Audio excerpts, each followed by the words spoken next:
Hello, Foxhound here with another video in my Hearthstone analysis series. Today I want to talk about card advantage, what card advantage is, why you might want it, and how you can achieve it. So we'll just start off with a simple definition. What is card advantage? So for the purposes of this discussion, we'll consider card advantage to be the number of cards in your hand versus the number of cards in your opponent's hand. And if you have more cards, then you have card advantage. Some other definitions include minions on the board. But there is another concept in card games called tempo, which is to do with how many things you're playing per turn and how much usage you're getting from them. And for this video, we'll separate the two. We'll call minions on the board part of tempo, and we'll call cards in your hand card advantage. So we won't try to conflate the two. You can trade card advantage for tempo, and vice versa. So why do you want card advantage? If you have more cards than your opponent, then you have more choices than your opponent, and more choices usually lead to the ability just to make better plays.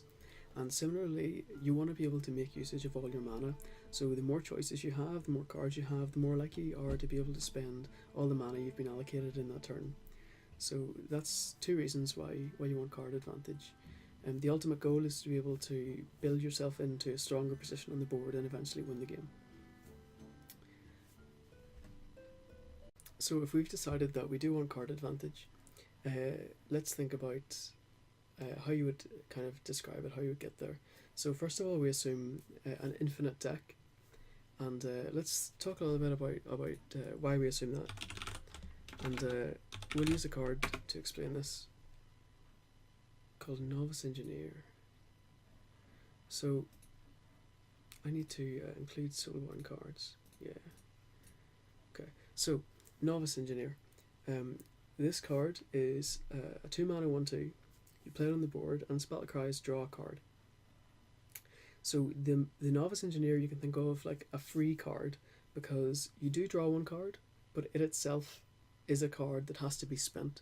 So you don't really get a net gain in cards, but you do break even, which is better than cards without a draw, where you get a net loss.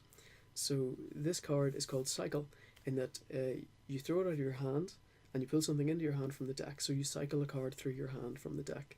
So this is a concept that we'll call Cycle. And why this is important is that Cycle's good because this card is free, and if your opponent uses even one card to clear this, then you've built card advantage, because your opponent's lost a card and you lost a card but gained a card because that card paid for itself. So you have what's called card advantage. So this is perfect. But if the reason we want to talk about an infinite deck is that in a scenario where you get to the late game and you're top decking and you're encountering fatigue where you run out of cards, then this cycle actually seems like a negative thing, because you're pulling cards through your hand faster, which means you hit fatigue faster.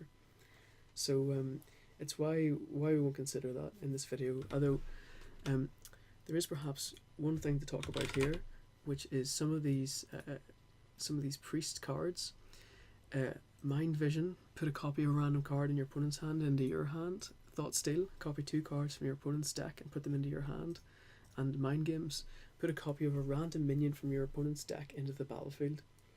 All these cards are like draw.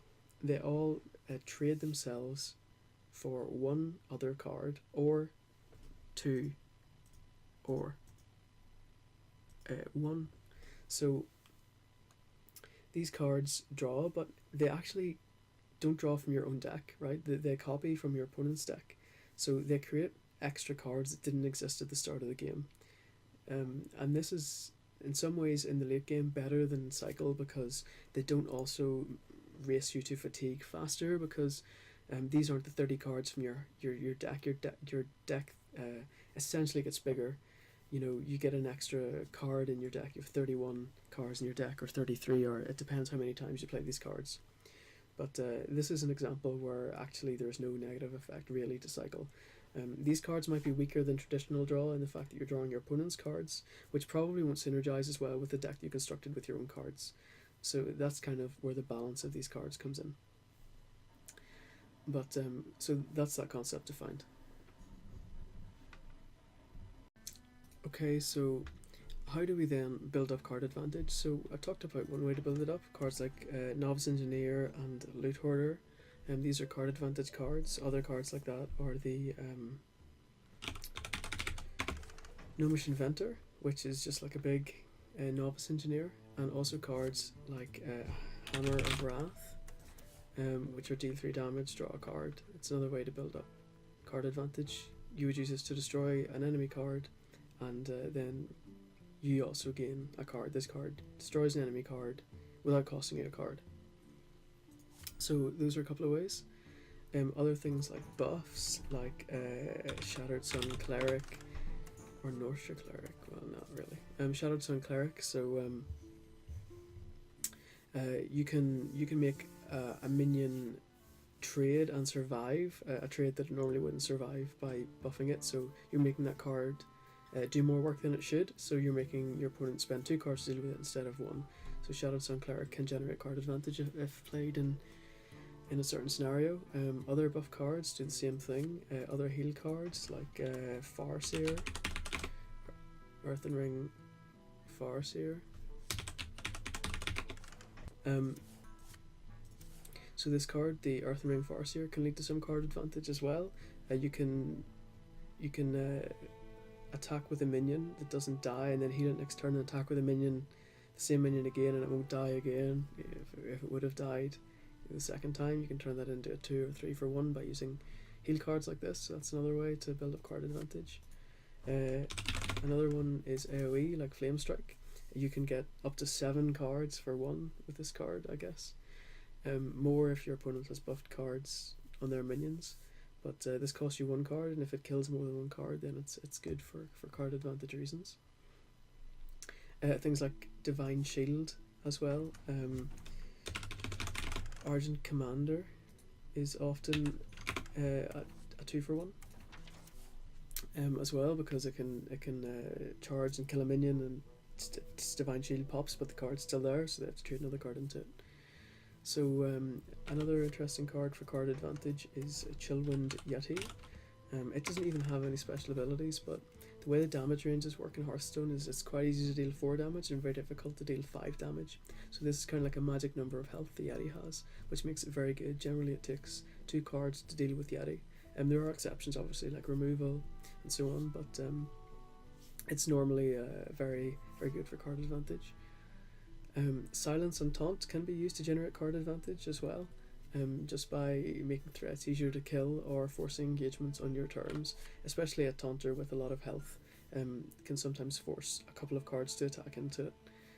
A Taunter with big health is even more useful for card advantage than Yeti might be, because it can force engagements. It kind of negates the advantage of it being your opponent's turn. Most of the advantage of it being your turn is that you can choose which minions attack which. You can make favourable trades, but Taunt generally removes that ability. Again, accepting removal and so on. So one other good card rather is Harvest Golem, which is almost always a 2 for 1, because when you kill Harvest Golem, it spawns another card that your opponent then has to deal with, and perhaps use a card to deal with as well. So it's great. Non-card ways to improve your card advantage are the Mage hero ability, the Paladin hero ability, the Shaman hero ability. Basically hero abilities that can either they can destroy cards, directly or indirectly, whilst not costing a card. They're great for card advantage. So in summary, you generate card advantage by either using 1 card to remove more than 1 of your enemy cards, or by using a non-card to remove an enemy card. And the terminology for this, things like 2 for 1. If your opponent spends 2 cards to deal with 1 of yours, it's a 2 for 1. And if they spend 3 cards, it's a 3 for 1. Sometimes you can get a bad trade to 0 for 1, where they can just destroy 1 of your cards without spending 1. Like if you play a 2-1 on the board to a mage, you can just ping it and kill it. So that'll be a 0 for 1. You've got none of your opponent's cards to deal with your 1 cards. That's like a way to lose card advantage. So continuing with that thought, then, losing card advantage. How do you lose card advantage? So that's one way. Playing cards that can be killed with known cards.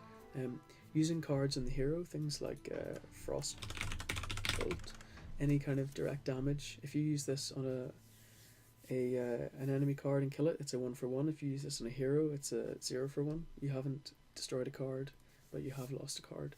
Sometimes that's a good play, but in terms of pure card advantage, it's not optimal.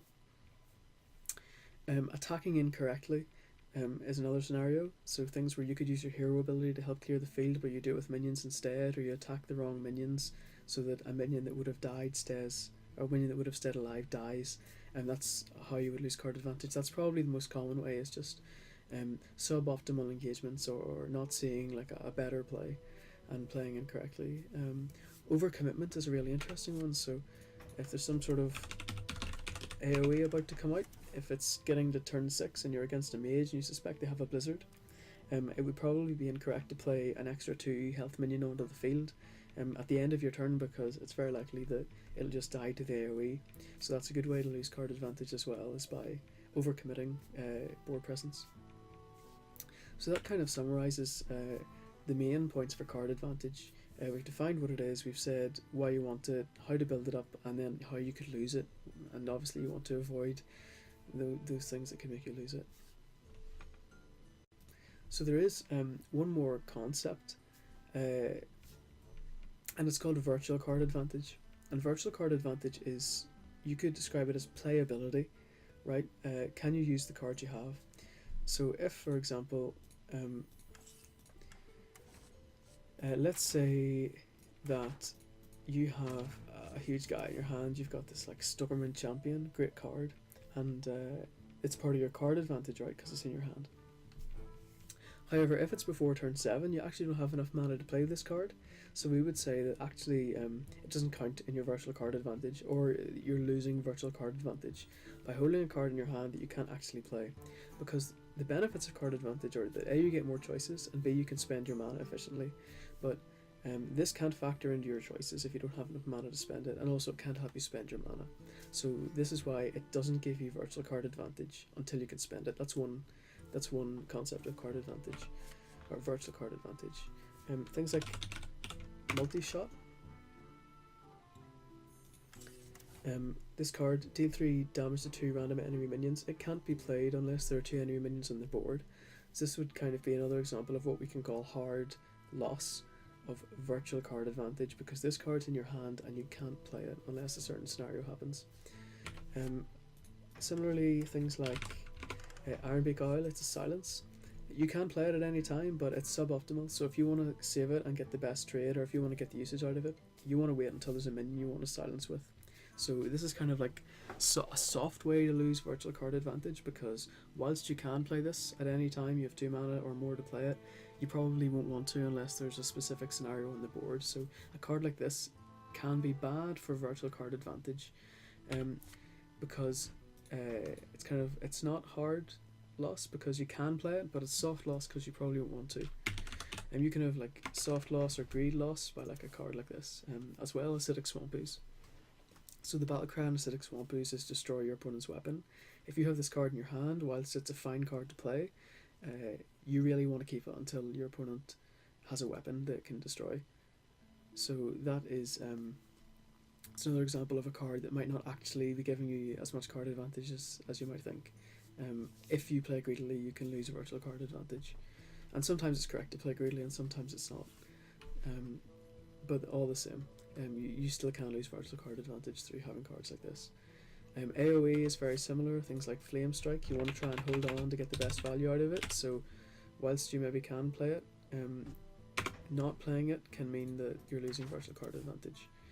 And similarly, you can be forced into losing virtual card advantage by board position. If you have something like a 1-1 in your hand and your opponent has a 1-2 on the board, then you kind of don't want to play this, because it'll die immediately, and it won't even trade for a card. It'll be less than a 1-for-1. So that's kind of a loss of virtual card advantage, because whilst you can play it, you really don't want to. And virtual card advantage is quite important in determining what type of deck you have. In an aggressive rush deck, a lot of the time you'll have high virtual card advantage. A lot of your minions can just be played on the board for tempo reasons. And actually, I will do another video if there's any interest on tempo, and we'll look into that a little bit and how it relates to card advantage, and also how it relates to the mana curve. I've done a video already on the mana curve, and I'll put the link for that in the description of this video, because the mana curve relates extremely closely to this concept of virtual card advantage, because virtual card advantage refers to the cards you can play at any one time. So getting your mana curve correct is a huge step towards maintaining virtual card advantage. So this is an example of a card that you can be forced into not playing, so you can be forced to lose virtual card advantage. Unlike these fast decks, there are also slow decks that have really low virtual card advantage, control decks that have a lot of answers but not very many questions, and they're very good as answers, but whenever the board's clear, they might not have many aggressive plays compared to an aggro deck, so those decks can generate huge card advantage, but often it's quite low virtual card advantage. But the strategy of a deck like that is to survive until the end and then have a few good cards that can be played at any time of high mana cost and play them out. So virtual card advantage is important in deciding your deck strategy as well. So that's kind of a summary of everything I wanted to talk about regarding card advantage. Hopefully that was helpful, and thanks very much for watching.